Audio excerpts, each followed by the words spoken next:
Hello, everybody. I'm Dave Finale, and welcome to episode 43. That's right, 43 of Real Estate Talk TGIF. And that means, thank God, it's finale. I know it's Friday, but the finale seems to work since it's my last name.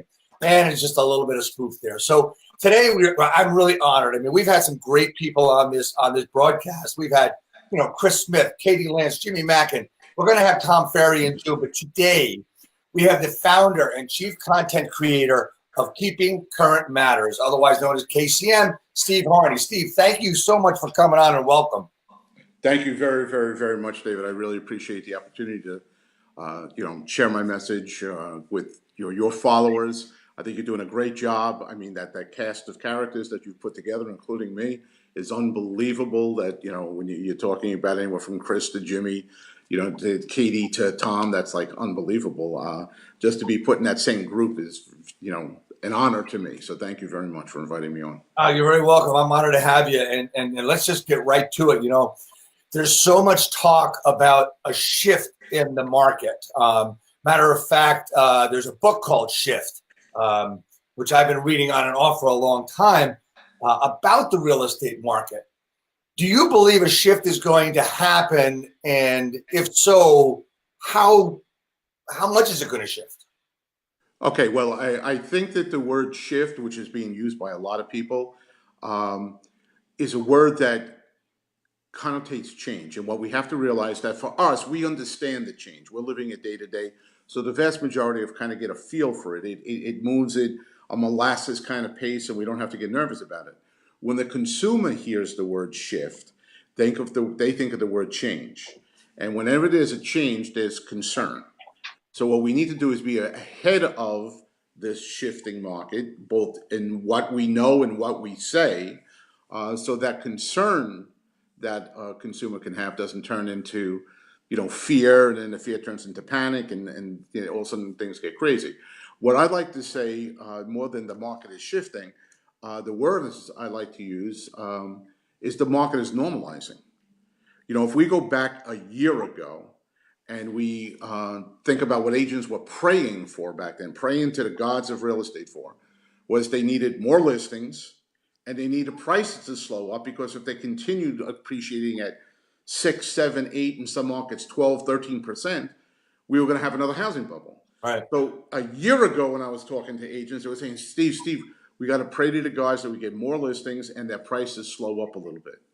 Well, a year later, our prayers were answered.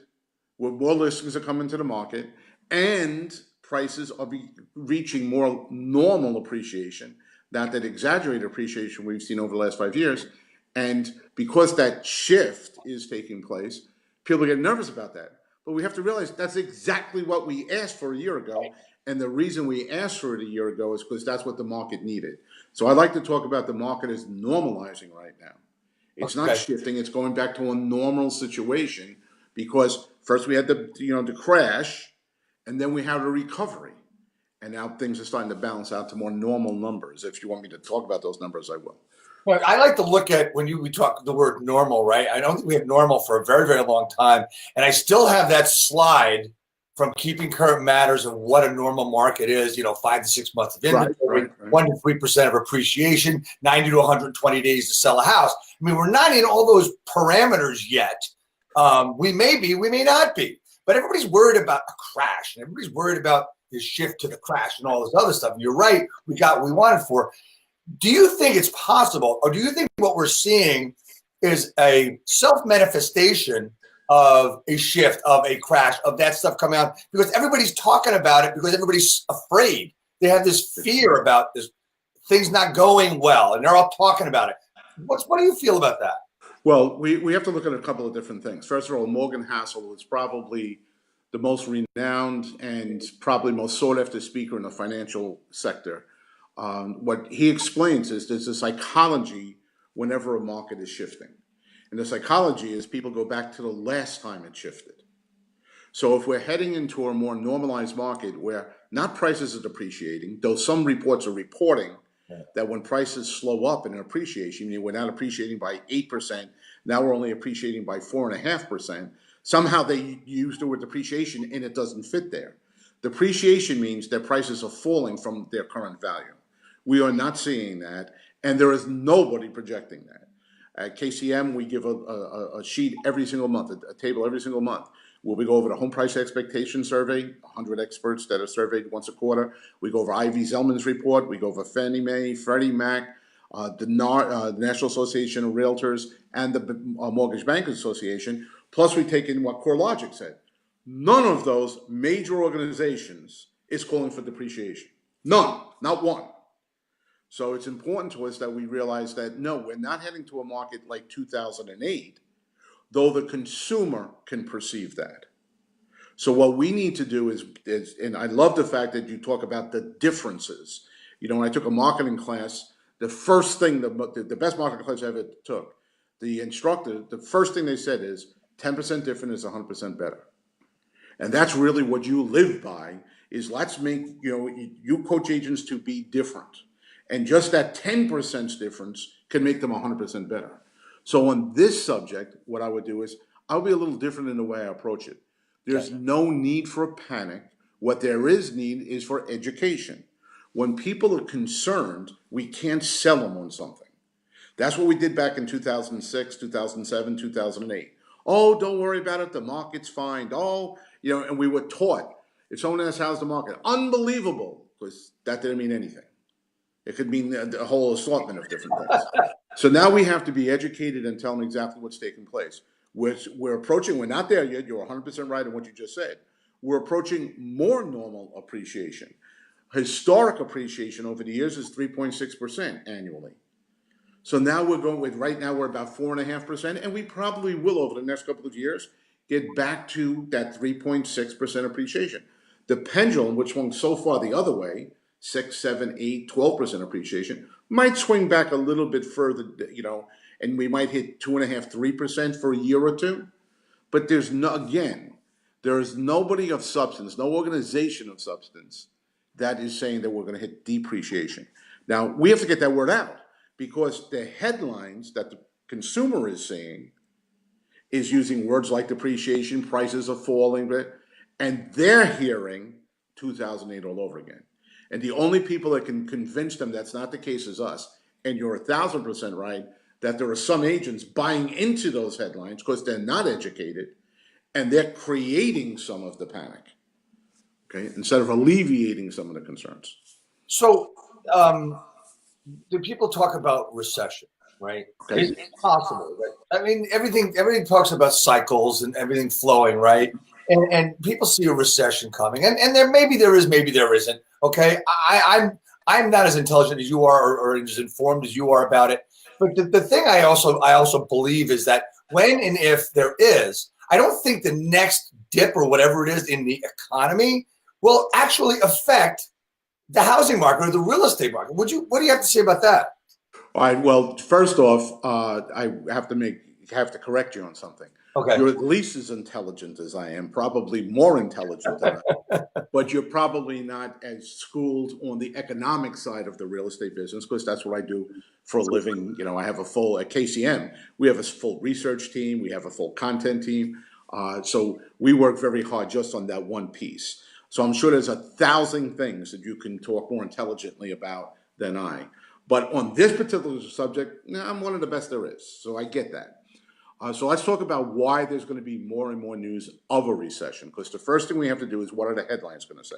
Right. Well, there were 4 major reports. I don't want to bore your listeners, but there were 4 major reports. There was the Pulsomics report, the Duke University report of CFOs, the Wall Street Journal report, a survey of economists, and the National Association of Business Economists self-survey of their own people. All 4 projected that there would be an economic slowdown sometime later this year or sometime next year. So the reason we're seeing headlines on it, there have been surveys recently done within the next 12 months that are calling for that, multiple surveys. So now, is there going to be a recession? Yes, we're in the longest recovery, this country's seen, all right? So yes, there will be a slowdown. 2 things I want to say on that. The first thing I want to say is, please don't use the word recession.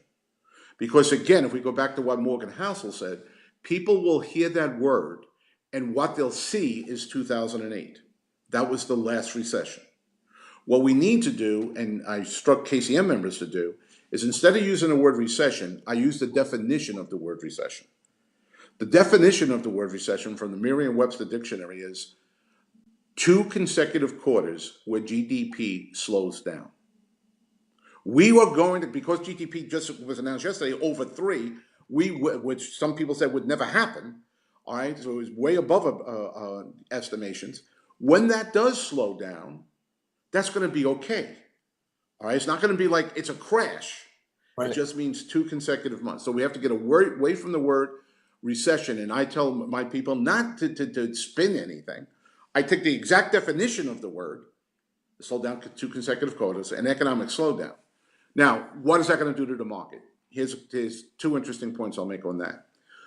I mentioned the Pulsomic survey, which is over 100 market analysts and economists saying there's going to be a recession coming sometime this year or later this year or sometime next year.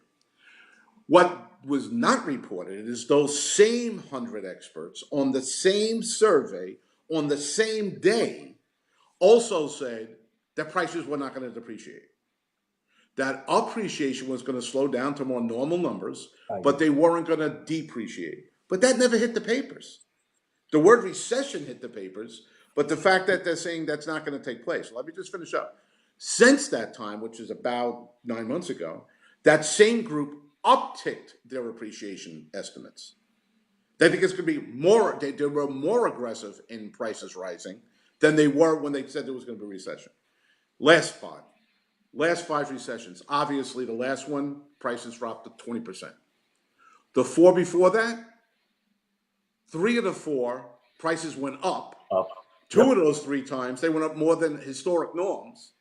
And the time it went down less than 2%.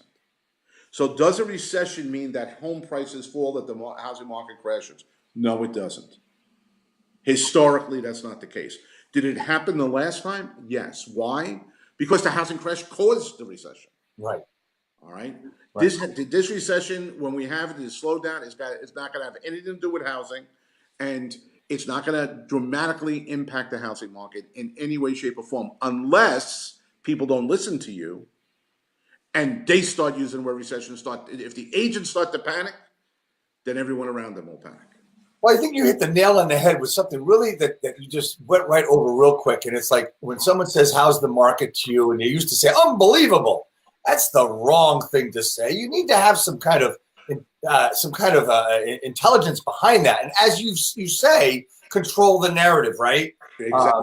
Lead with intelligence and also have the graphics with you. Use the thing you carry with you all the time and have this stuff on it so that you can talk not only talk about it, but to show, because people are going to believe more negative things than they do positive things. Because let's face it, we're kind of a negative society where everybody says, don't do this and don't do that.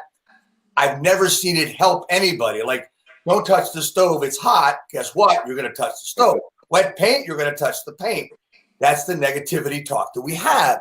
So, I mean, if anybody wants more information about this, go to keepingcurrentmatters.com and look at the March webinar, because it's got all the information that you need and then some. It's really great. So I want to shift a little bit, Steve, if we can. I want to talk just before we go to that shift, I just wanted to say one last thing. On KCM, there's a graph that shows what happened to housing prices over the last 5 recessions. Right. Please, you just made a great point again. I love what you're saying. You're really helping agents a lot. Have that on your phones. I don't think agents really blow the appointments that much. If they get to a kitchen table and listing, or they have a buyer in that conference room, they're pretty good at that. What we're blowing is the pre-appointment appointment. So someone bumps into us at our daughter's softball game, or at the ballet, or at the supermarket, and they say, well, I was thinking about putting my house on the market, but I hear there's a recession coming and prices are going to go crazy, so I don't want to get in the middle of buying a bigger house right now because prices are going to crash. You should have on your phone at your daughter's softball game, be able to pull out your iPhone and say, hey, listen, that's not the case historically. Let me show it to you.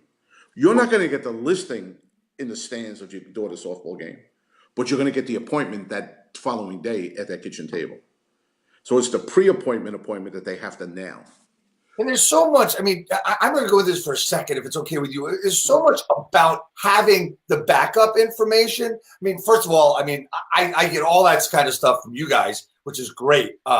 Here's the thing. The pre-appointment appointment, that's the same as, I mean, doing that in person. It's also the same as using that on social media. I mean, you talk about how great social media is, right? And we're not talking just about Facebook or Instagram. We're talking about everything. Do a market statistics or a market update video, put it on YouTube, promote your YouTube channel. There's so much marketing that people don't understand is marketing. Posting on Facebook and Instagram, that's marketing, even though you're not spending money on ads. This is the stuff that everybody needs to do. So that said, you know, we're always been on the same page. And I love all the stuff you have. So I want to move into a different type of subject here, two different ones. One is the rental market. In the area that I'm in, I'm right outside of New York City, rental listings have increased just about 15%.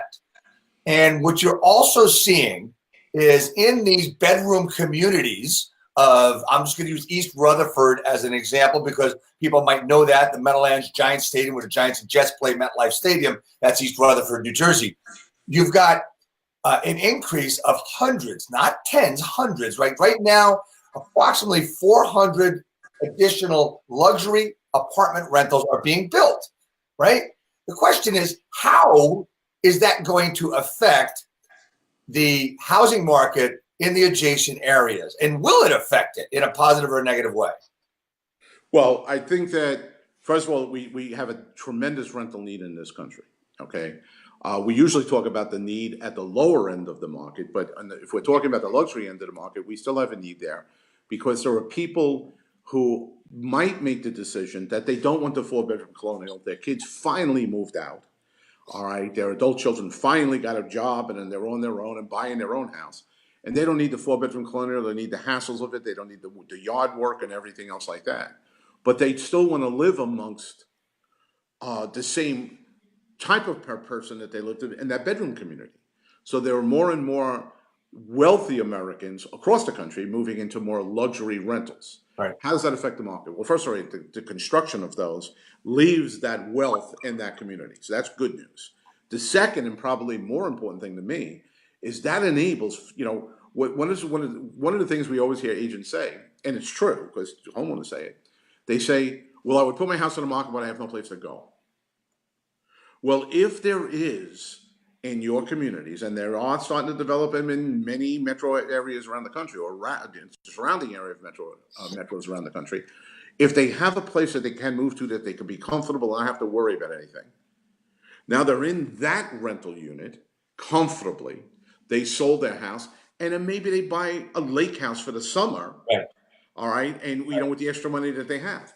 So I think that it's going to free up a whole bunch of listings across the board. Now, some people in certain communities might say, well, we already have enough luxury listings because we know that the luxury market is slower than the first-time home buyers market. But when the luxury market gets extra inventory, because now they're moving into the rental, they put the house on the market, that's going to adjust prices. Not make them lose money, but it's not going to be skyrocketing. It has been over the last 5 years. So that means that that person who always dreamed about living in that particular neighborhood, they might live 10 minutes or 15 minutes away. They want to move there, but they could never. Now they can afford to. They do have the inventory there. And when they make that move, that opens up their listing. Exactly. And when it opens up their listing, that means that first-time seller who couldn't find something to buy now has a larger assortment. They move up, and that opens up to the first-time home buyer. At KCM, we call it reversing the dominoes. Our industry is always set up that we sell the first-time home buyer, then we get that first-time seller that has to buy a house, then we sell them a house, then that second-time home seller, we sell them a house, then the third-time seller, we sell. So we go from the less expensive house to the more expensive house. What we tell people at KCM right now in today's market, reverse the dominoes. Get the right price on your luxury and go find that buyer that already owns a house that wants to buy that luxury home. Because then you're reversing it. You're starting at the upper end of the market where there's excess and working your way back down. See, that's where I think that most of these smaller municipalities outside of major metropolitan areas need to start rethinking their process and their thought process, because it's always NIMBY, right? Not in my backyard, right? And if they think about, oh, it's going to hurt the schools, it's going to do this, it's going to do that. And not that I am like, a proponent of anything or everything. Please, anybody who sees this who's being affected by that, please understand that, as you said, reverse the dominoes. Let's reverse the narrative. Let's look at what's going on and what we need. Look, gentrification happened years ago, and then we saw urban renewal. And now what we're seeing is a renewal of sorts through a different type of housing. And it has to happen for us to keep going. And what's happened, and to me, it's all because of our technology. And what's going to happen in the next year or two is amazing compared over 10 years, what happened behind us. So as we go through that change, I believe that towns need to rethink what they're thinking about to move forward. So then we go into not only the luxury rentals, and we go into the internet, which I just mentioned. I think of commercial space. Okay, I think of retail space, and I don't know if you can, if you want to talk to this. I see, in New Jersey, right where I am, we're like the mall haven of the world almost, right? Where we've got this huge mall in Paramus, and we've got other buildings being built like crazy.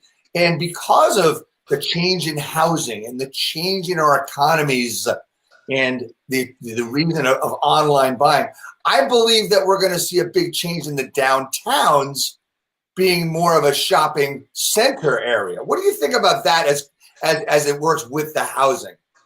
All right. Well, I want to let all your readers know I bragged about myself really understanding the residential real estate market really well, because I've been studying it for 35 years.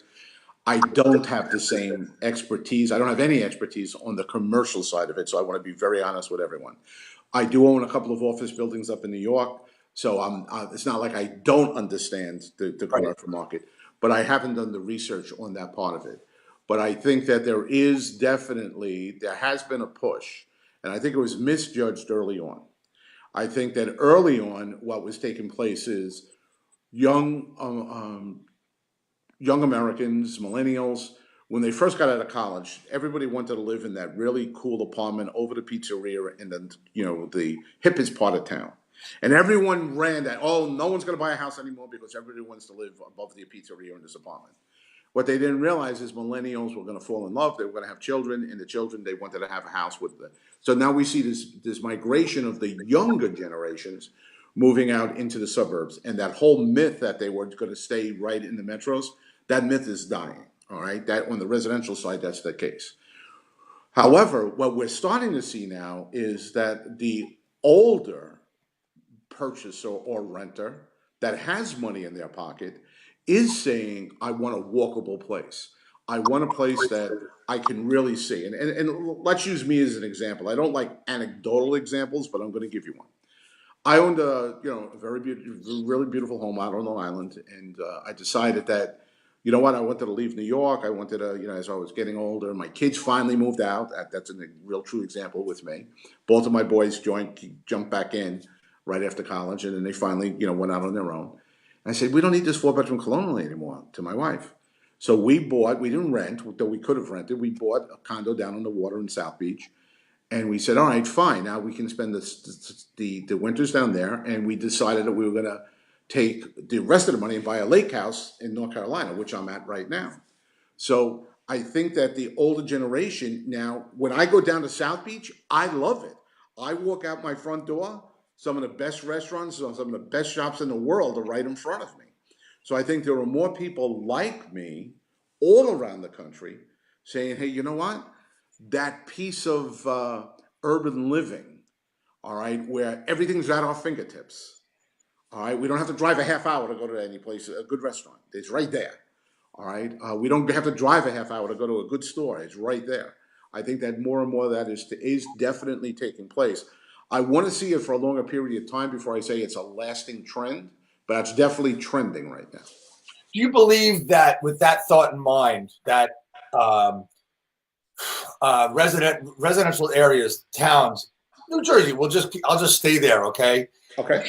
Will have more value having a having better public transportation, including train stations, because we're seeing more train stations being built. And I believe that I'm lucky because I've got two great subjects to help me with it. My two daughters who are in their mid to late 20s.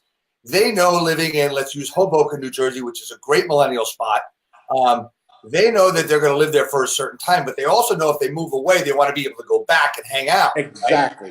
Right? Exactly. So along with things being at your fingertips, is that going to affect having a train station there and being help you there? You know what I'm talking about, right? Well, actually, there, and again, that's not as far as urban development or community development. That's not really my expertise, but I can tell you what as we do a tremendous amount of reading with the research team. There are just recently reports coming out saying the value of properties around mass transportation are increasing at a much greater rate than the ones that are not around mass transportation. And they use California as a perfect example of that. So now there's a lot of thinking that, and we've already experienced this, not just where you live, up on Long Island, they really revitalized like the town of Patchogue. And most of your listeners probably don't know the town of Patchogue. It's a waterfront community that kind of suffered, because what wound up taking place is Main Street, Patchogue, when they, about 3 miles north of that was a main highway, and they put all the malls and everything on the main highway, and that killed the business on Main Street. All right, but there was a railroad there. They started building rental properties and condominiums above the buildings, above the stores that were empty because they all moved up to the vendors all moved up to the malls.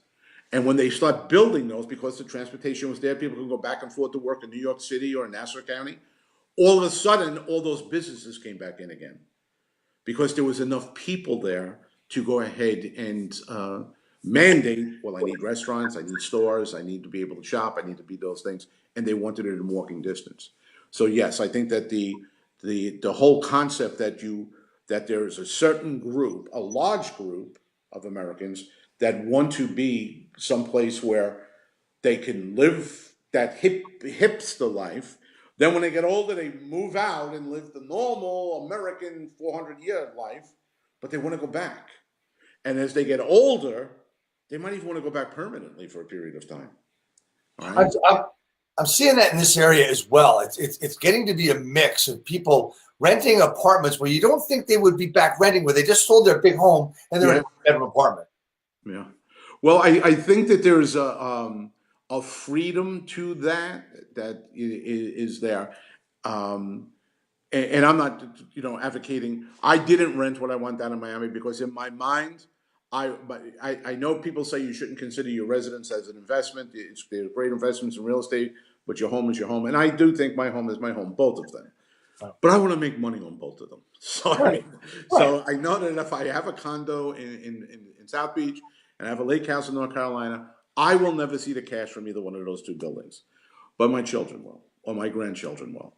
So I do think there is a push toward renting. I don't want anyone thinking I'm advocating the push toward renting. Right. Because I still think that, I think I'd rather, if I have a choice between making my landlord wealthy or making my grandchildren wealthy, I'm going to pick my grandchildren. Absolutely. Absolutely. And one of the things, just as an aside to the renting and everything else in the downtowns, I firmly believe, and I see it, that our malls are going to be less important over the next, let's say, 5 years. And our downtown's gonna get better again. There's going to be the boutiques because people want the service. Look, I can't get a suit altered at Amazon, but I can downtown. I can go to a men's shop downtown.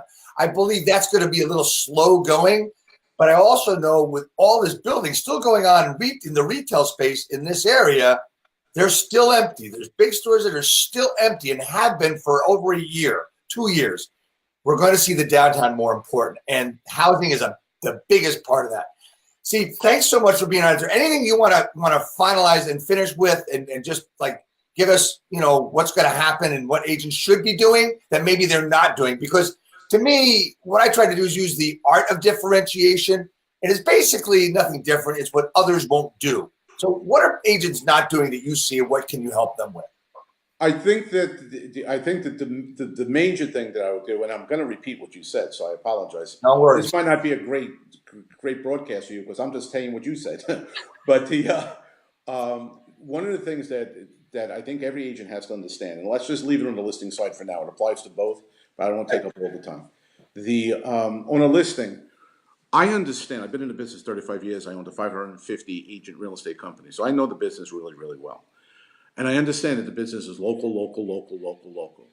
But understand that if we're not explaining what's happening in the national market when we're in a listing presentation, we're not doing the homeowner service, number one. And number two, especially let's say in your market or in New York, when they decide to put the house on the market, what are they doing? They're reading the Wall Street Journal about real estate. They're reading they're listening to CNBC or watching CNBC News. They're listening to Bloomberg Radio. And they're getting the housing reports, what they know about housing from those places. Please, ladies and gentlemen, everyone out there, it's not just local.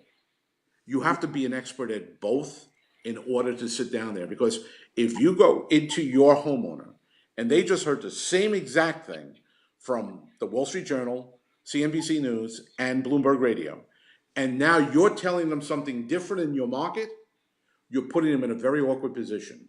So should they believe three people, three media sources that they've always believed in and relied on versus you? Is that really the position you want to put them in? So I would much rather you go in saying, here's what's happening at the national market. This is what's taking place. There's going to be an economic slowdown, but it's not going to impact real estate the way it did. That's a national thing, not a local thing. And then say, here's what's happened nationally. Let me now explain to you what it means to the local market, and then bring the local data in. They can't just say the local data, oh, don't listen to everybody else. It's different here.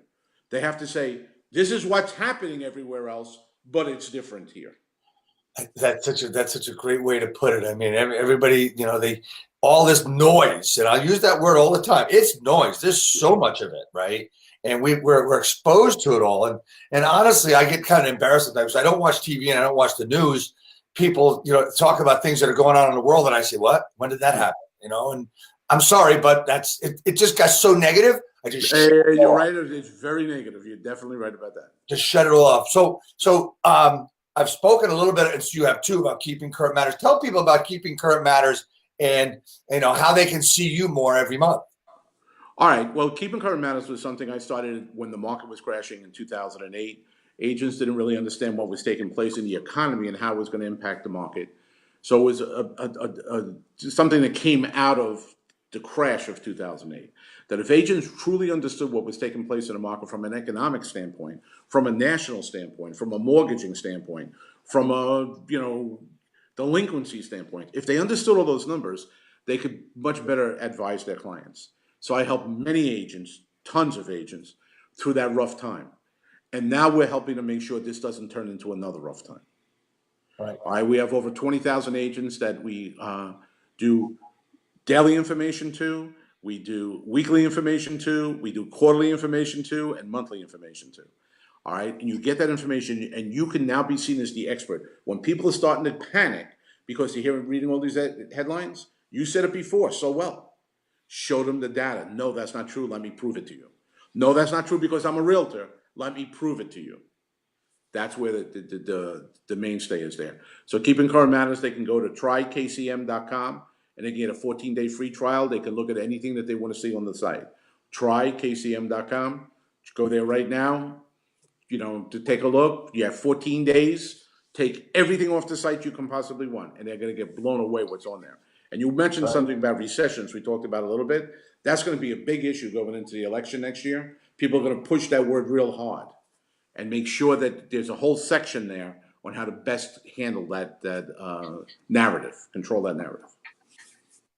Well, Steve, thanks so much for coming on. I've been a member of KCM since, maybe even the beginning. I don't know. And one of the things so one of the things you always say is take this stuff, use it. You're paying a monthly thing for it. Use the information. Take the slides. Use them as posts on Instagram and Facebook and all that stuff. Use it everywhere, as you've said. For any information, keepingcurrentmatters.com or mykcm.com. For me, if you're interested in seeing a little bit about me, brand new website, just finished. It's not really complete. There's some things missing, but realestateskillbuilder.com. We talk about using the art of differentiation to help real estate agents use modern tools with simple systems to grow and to succeed. You want to see what I'm all about and some other stuff I'm going to put on there with KCM. Please feel free to do that. I'm so grateful for Steve and everyone else that's been on this broadcast with me. Next week, we're going to go a little bit different. We're going with a local attorney, and we're going to talk about legal issues that can come up in our business, in the real estate business. And next week, we're having none other than the great Mark DePisa from Hasbrook Heights, New Jersey, is coming on to talk to us about legal issues in our business. Steve, anything else you'd like to say to finish up? I just want to say thank you so much, David, for all your hard work helping agents really differentiate themselves. I'll go back to what I said at the beginning. One of the greatest marketing strategies is 10% different is 100% better. And you're not teaching them how to be the same old. You're teaching them how to differentiate themselves. So thank you so much for all your hard work helping so many of my friends and so many other people in the industry. I appreciate it. Thank you for that. And just one other thing, I say this every time on every broadcast. I know everybody likes to come on and talk and stuff, but I know the real reason everybody comes on. The hat. We all want one of these hats, right? So, Steve, we'll be sending you your hat. Just stay on so I can get your address. But everybody wants one of those hats. Steve, thanks so much. Everybody else, you know how to reach us. Thanks again. And we'll see you soon. Just stay on 1 sec, Steve. Sure.